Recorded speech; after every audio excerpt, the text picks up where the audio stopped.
I don't know why we went back, but we headed back towards Pirates of Caribbean.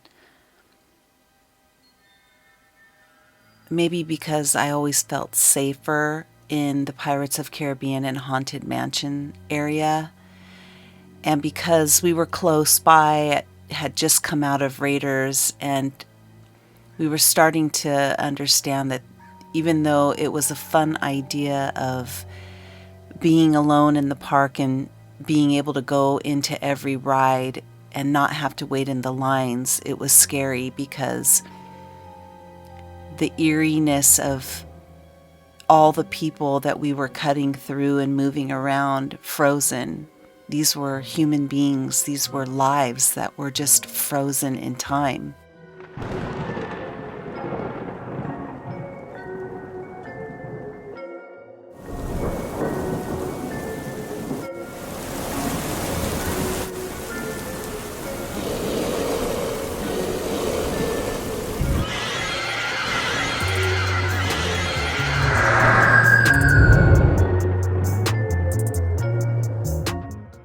But it also became not as enjoyable because the sounds of all the rides were so incredibly loud that it was almost painful to get through any ride.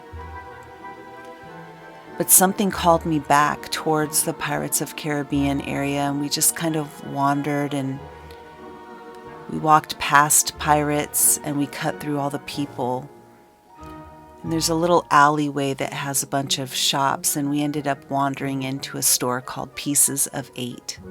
And we didn't really know what else we needed to do. The mood had gotten heavy, and we just kind of looked around inside the room.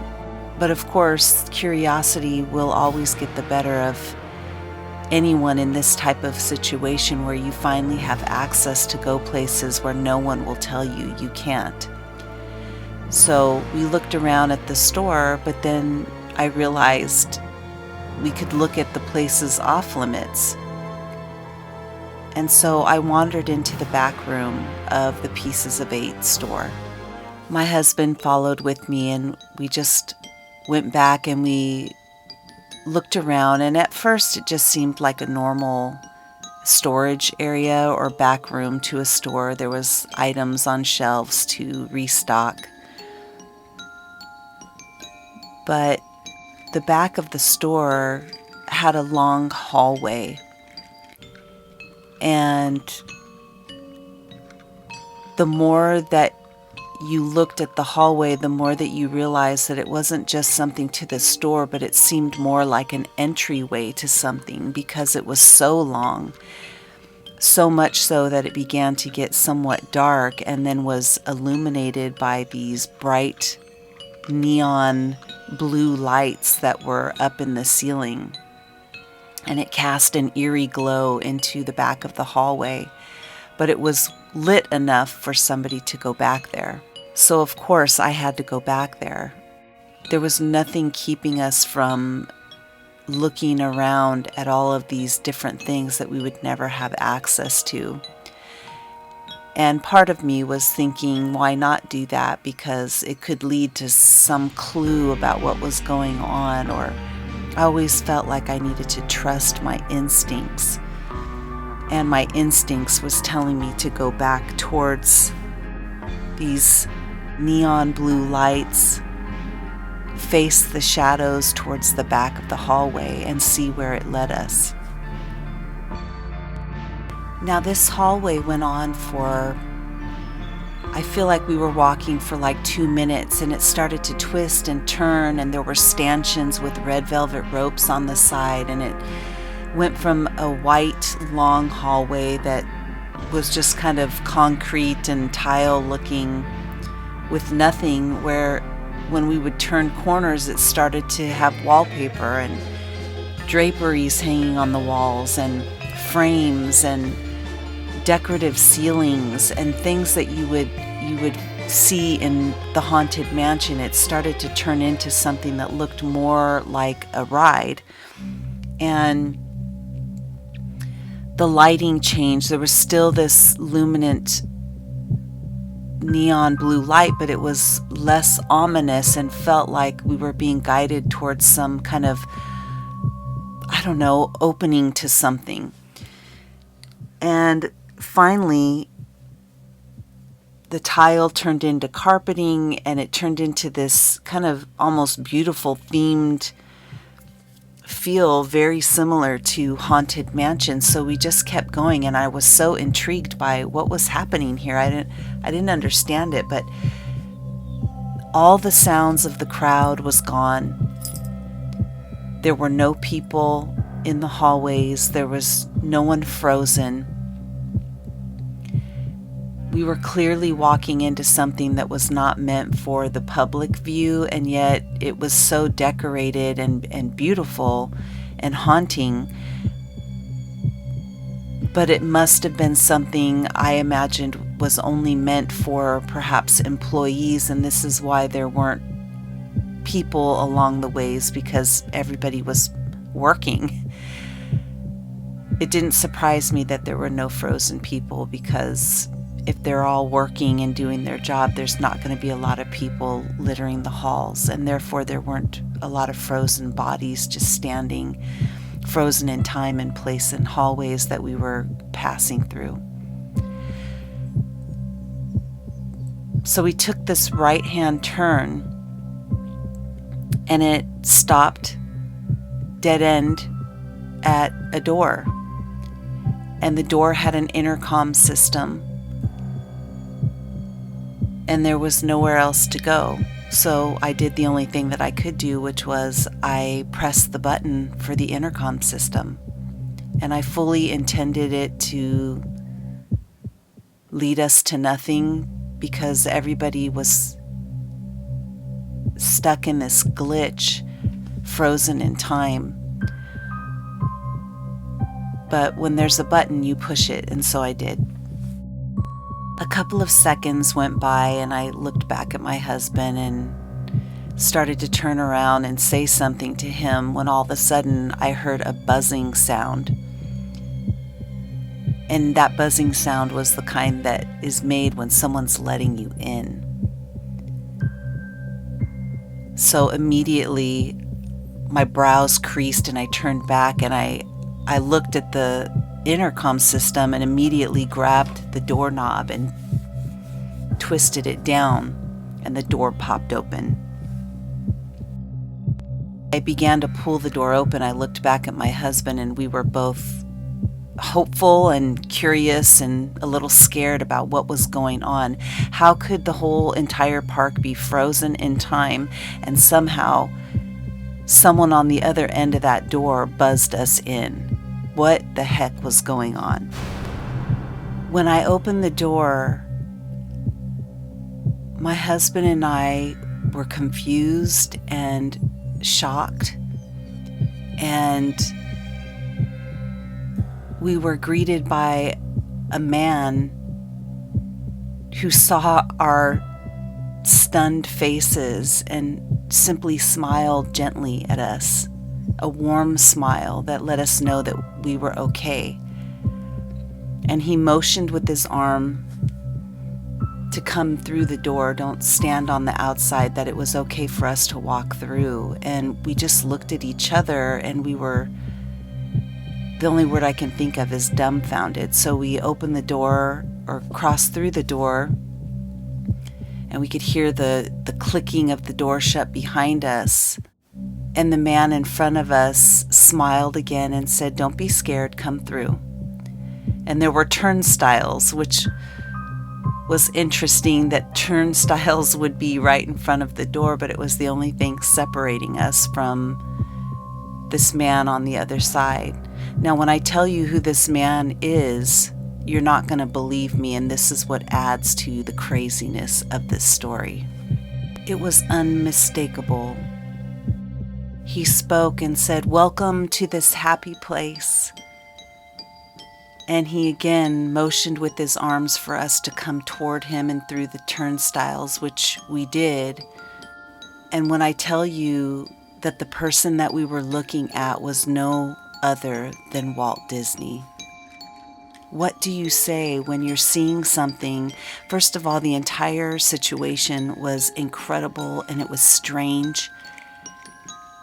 The entire park being frozen in time, people stuck in time, but the park itself was still moving, the mechanics were still moving, and here our curiosity led us down this hall that we had never even given a second thought to, we never knew existed, and yet curiosity brought us there. And we just kept moving, kept being curious, and it led us into this place, and now in front of us was Walt Disney. And it wasn't possible. How was it possible that Walt Disney was talking to us? Walt's been dead for a long time. So you can imagine that we were both stunned into a silence. And his reaction to that was a very playful laughter. He walked up to my husband and he patted his shoulders and he put his arm around both of us and he walked us forward. And to my surprise, when he walked us into this other room around another corner, it opened up into other people that were creatives that worked with Walt. People who were Imagineers who had long been gone. And I realized something incredible. That maybe it was our creativity, our curiousness that tapped into something in Walt's curiousness. That curiousness that creates entire worlds. That keeps people alive when they're not. That we had entered into this alternate reality where beloved people who were gone to the world were existing in this other area of the park. And Walt continued to take us through doors and entryways that opened up into other parts of the park that did not exist. We spent the last couple of hours, we spent several hours of Walt taking us through different parts of the park that we knew did not exist. He took us through rides that were being developed, and he was showing us what he had planned for the future. He took us through his creations and he was talking to us about how things would be, and he spoke with other engineers, Imagineers that were working on the projects with him, and he asked them to tell them about this part of the ride. He was so excited to share his ideas with us, and he was bringing in these Imagineers that were making his creations come to life. His mastermind alliances were all still with him, creating and bringing to life all the types of things that he did when he was alive in our real world. And we spent hours enveloped in his mind, his creations. We rode rides that did not exist in the park, and we rode them with Walt. Before we knew it, we had been there the entire day, and it was now getting dark. And although we had entered through this long hallway that was inside, when we reached Walt's world, he had taken us outside into the park of his own creation that did not exist in our real world. And in that world, we could see the sun going down. And that's how we knew that we had been with Walt in this alternate reality for hours. And it was like having a magical private tour with the person that had created everything that we knew and loved so dearly. And it was real. And it was not remembering Walt as something of the past, but he was showing us the creativity of his mind now. We were immersed in his creative world that he had created long beyond his death. But something in his eyes showed me that he knew that our time was coming to a close too, and we had started to slowly walk back towards that door that we had come through. And when we got to the turnstiles, he hugged us both, and he looked at us, a last glance that told us that we wouldn't ever see him again. And he said, "It's time for you to go back now." And we were both sad. Being in that sort of magic is something that you don't ever want to leave. Every person that we had come into contact with was part of the creation process and so filled with purpose and love and joy. And I think it's that thing that we all seek. It's why so many people and adults love going to Disneyland themselves. Because we need that. We need more purpose and love and joy in our life. And we seek it out and we go to places like that because the spirit of that exists there. When the world crushes it, it still exists at that park. And Walt said nothing else to us. It was almost telepathic that he understood. I think you needed this. And I looked at him and said, "Walt, how was this possible?" And he simply said, "All things are possible when you believe." And with that, he turned us around gently towards the turnstile by our shoulders. And he simply said, "Now, go shine your light into the world." And he gave us a slight little nudge on the back and nudged us towards the turnstiles that we passed through when we came in. We exited through those turnstiles and we looked back at Walt and all the Imagineers that were standing behind him and beside him. And they all waved, looking at us with eyes like it was up to us to keep magic alive.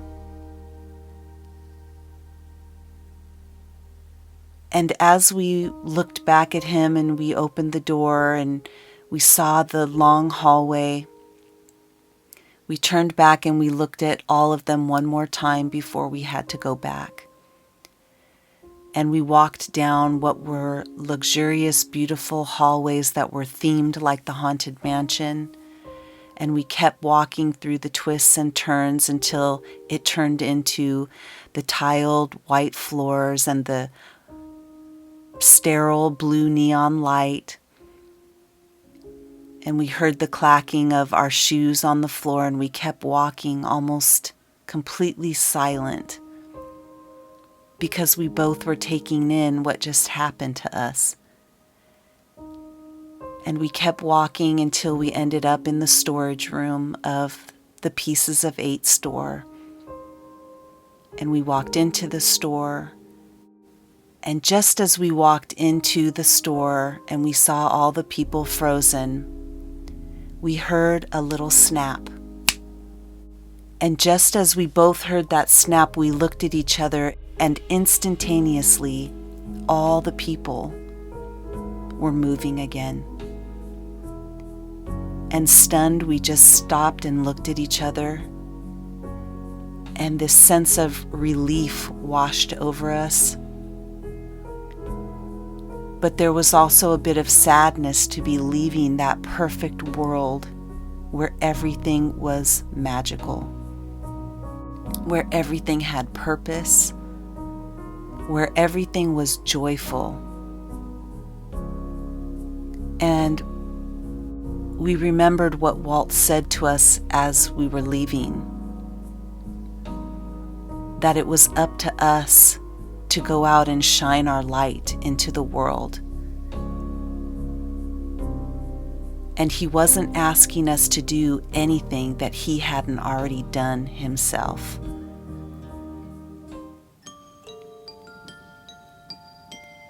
And everything that he had done in life, he continued on to do in his death. Because you see, the spirit of Walt is still alive. He just kept on creating. And that let us know that there are more magical worlds to be created, and that all we have to do is believe. And so my husband and I looked at each other and we hugged each other tightly and we smiled and we gave each other a kiss. And it was still daytime. So we decided that we were going to go through the park again and we were going to enjoy the park. And we had this revived energy as if we hadn't spent an entire day of our energy with Walt. But we were refreshed and revived. Any struggle that we had come into the park with was gone. We were rejuvenated. And we had a new purpose that day. And it was to never let the magic within us die. To never let the world crush our dreams and our belief in creativity and magic. Because the magic is what lives beyond this life and takes us into the next one. Hey, Spooky Review Club, let me know what you're thinking, and if you like this so far, give me a thumbs up, thumbs down, or leave a comment. Hey guys, I hope you enjoyed my Glitch at Disney horror stories where horror and healing meet. Thanks for watching. See you next time.